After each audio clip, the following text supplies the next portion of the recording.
माननीय सांसद और भारतीय जनता पार्टी के लोकप्रिय प्रत्याशी श्री जयप्रकाश रावत जी, भारतीय जनता पार्टी के जिला के अध्यक्ष श्री अजीत सिंह जी, भारतीय जनता पार्टी के वरिष्ठ नेता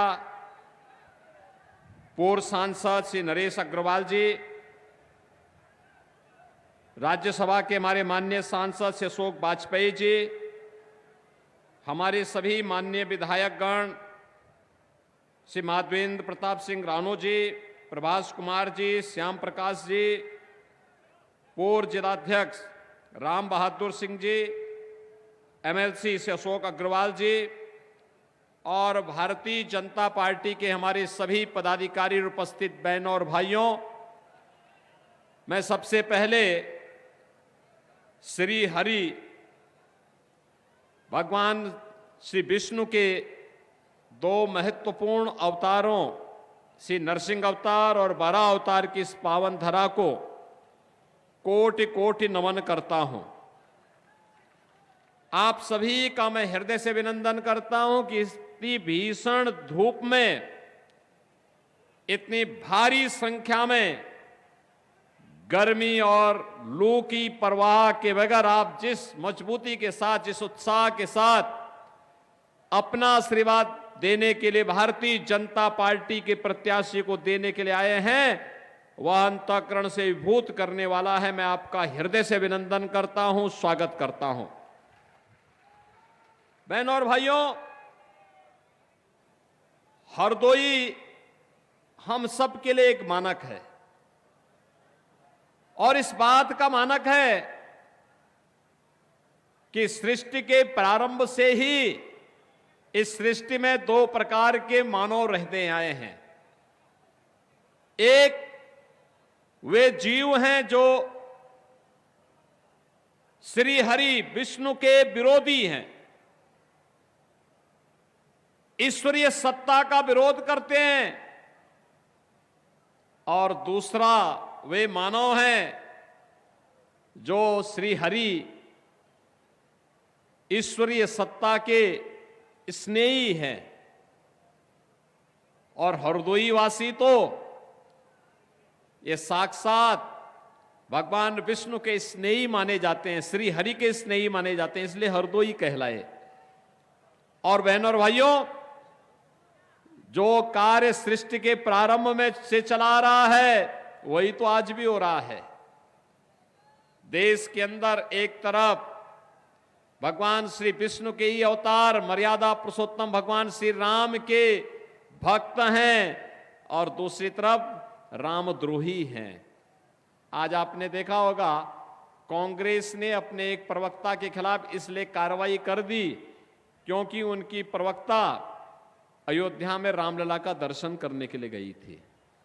अब आप सोचो, इन कांग्रेसियों की मति मारी गई है, भगवान का विरोध कर रहे हैं, भगवान का विरोध कर रहे हैं। और यही तो मैं कहने के लिए आया हूं, एक तरफ राम की सत्ता पर, ईश्वरीय सत्ता पर विश्वास करने वाली भारतीय जनता पार्टी और सहयोगी दल है, और दूसरी तरफ राम का द्रोह करने वाले, राम के द्रोह करने वाले की दुर्गति हमेशा तय है। और बहनों और भाइयों, लोकसभा का चुनाव 2024 इस बात का साक्षी एक बार फिर से बनने जा रहा है। पूरे देश के अंदर जो माहौल है, 2 चरणों का चुनाव संपन्न हो गया है। बहनों और भाइयों, 2 चरणों के चुनावों के बाद कल तीसरे चरण का चुनाव है। 2 चरणों का चुनाव और कल तीसरे चरण का चुनाव होने के बाद बहनों और भाइयों, 286-87 सीटों पर अब तक चुनाव, 285 सीटों पर अब तक चुनाव संपन्न हो चुका होगा कल सायंकाल तक। और पूरे देश के अंदर जो स्वर गूंज रहा है, 2 ही स्वर गूंज रहे हैं। वह है, एक स्वर है जो पूरे देश के अंदर है, वह वृद्ध हो, जवान हो, महिलाएं हो, पुरुष हो, गांव हो, शहर हो, हर ओर एक ही स्वर गूंज रहा है, और वह है फिर एक बार मोदी सरकार, फिर एक बार मोदी सरकार।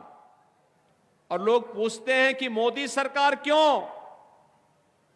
तो बहनों और भाइयों, भारत की जनता के द्वारा कहा जाता है, जो राम को लाए हैं हम उनको लाएंगे। तो स्वाभाविक रूप से राम को लाने के लिए तो राम भक्त ही आएंगे ना, कोई रामद्रोही तो रह जाएगा। और बहनों और भाइयों, यही स्थिति पूरे देश के अंदर है और कल भी यही देखने को मिलेगा। मैं आज के इस अवसर पर आपसे यही कहने के लिए आया हूं, हमारी पीढ़ी सौभाग्यशाली है कि हमने बदलते हुए भारत को देखा है। एक नए भारत का हम दर्शन कर रहे हैं,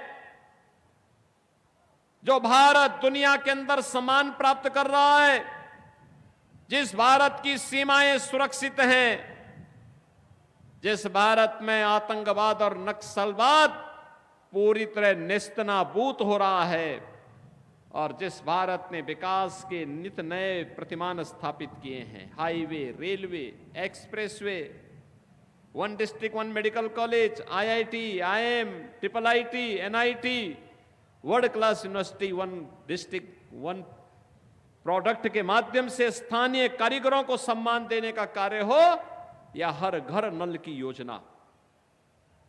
बहनों और भाइयों, आपके हरदोई में भी मेडिकल कॉलेज बन गया, हर घर नल की योजना लागू हो रही है।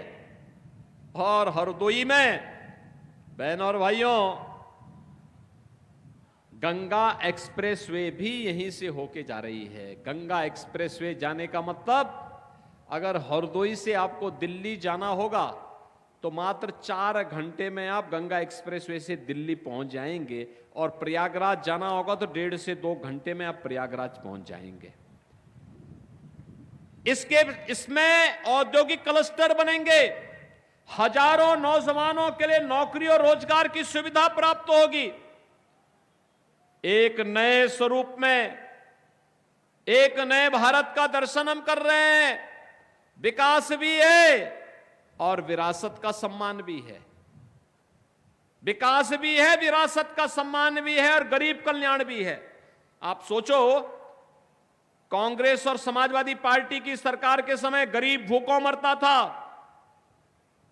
आज बहनों और भाइयों, 80 करोड़ लोग फ्री में राशन की सुविधा का प्राप्त कर रहे हैं। ये कांग्रेस और सपा के लोग क्या कहते हैं? कहते हैं कौन मोदी जी अपने जेब से दे रहे हैं। हम कह रहे हैं तुम 65 वर्षों तक शासन कर रहे थे, तब क्या कर रहे थे? तब तो गरीब भूखों मरता था। और आज मोदी जी के समय में उन्होंने गरीब को ध्यान में रख करके योजना बनाई, तो 80 करोड़ लोग फ्री में राशन की सुविधा प्राप्त कर रहे हैं। हकीकत बुनते हैं, इसीलिए तो जनता बार बार मोदी जी को चुनती है। बहनों और भाइयों, यही हकीकत है कि सुरक्षा भी है, सम्मान भी है, समृद्धि भी है, और विरासत भी है, तो विकास भी है, और इससे पनपा विश्वास भी है। और यही जन विश्वास सरकार बनाने का काम कर रहा है। विरासत, कोई कहता था कि अयोध्या में राम मंदिर का निर्माण हो जाएगा? कोई कहता था क्या? कांग्रेस के लोग तो कहते थे राम हुए ही नहीं। समाजवादी पार्टी के लोग कहते थे कि अयोध्या में परिंदा भी पर नहीं मार सकता, यही बोलते थे ना। आज तो अयोध्या में भगवान राम का भव्य मंदिर भी बन गया है। कल मोदी जी फिर अयोध्या गए थे। अयोध्या में उन्होंने साष्टांग प्रणाम प्रभु राम को किया, और फिर भगवान राम की आरती की, और फिर अयोध्या में लाखों लोग थे। मैं भी मोदी जी के साथ में था। रोड शो में रात्रि को 9 बजे तक रोड शो चलता रहा। भारी संख्या में लाखों लोग उसमें थे। अयोध्या के तो थे ही, लगभग 1 लाख लोग पूरे देश से भी वहां पहुंच गए थे जब लोगों को पता लगा कि मोदी जी वहां आ रहे हैं। बहनों और भाइयों, यह है नया भारत, आपकी आस्था का सम्मान। आपकी दर्जनों पीढ़ियां तड़प तरस रही थी, कब रामलला अयोध्या में विराजमान होंगे, और आप अपने आप को सौभाग्यशाली मानिए हरदोई वासियों कि साक्षात विष्णु के अवतार प्रभु राम 500 वर्षों के बाद अयोध्या धाम में विराजमान हुए हैं और ये हम सब की पीढ़ी अपनी आंखों से सब कार्य को देख रही है। बहनों और भाइयों, काशी में काशी विश्वनाथ धाम कितना बेहतरीन कॉरिडोर बन गया है। आप जाइए विंध्यवासिनी में, मां विंध्यवासिनी के धाम को देखिए, अपने यहां भी देखिए ना, जितने मठ मंदिर होंगे इन सब के लिए भी हमने कुछ न कुछ धनराशि उपलब्ध करवाई है। अब बहुत दिन दूर हो, वो दिन चले गए जब लोग भेदभाव करते थे कि कब्रिस्तान के लिए पैसा आएगा, शमशान घाट के लिए नहीं आएगा। वो भेद दूर। चार ही जिले में जब बिजली आएगी शेष जिले बिजली से वंचित होंगे, ऐसा नहीं होगा। बिजली मिलेगी तो सही 75 जनपदों को मिलेगी, कोई भेदभाव नहीं, क्योंकि हमारा तो संकल्प है सब भारत ये सबका साथ और सबके विकास का।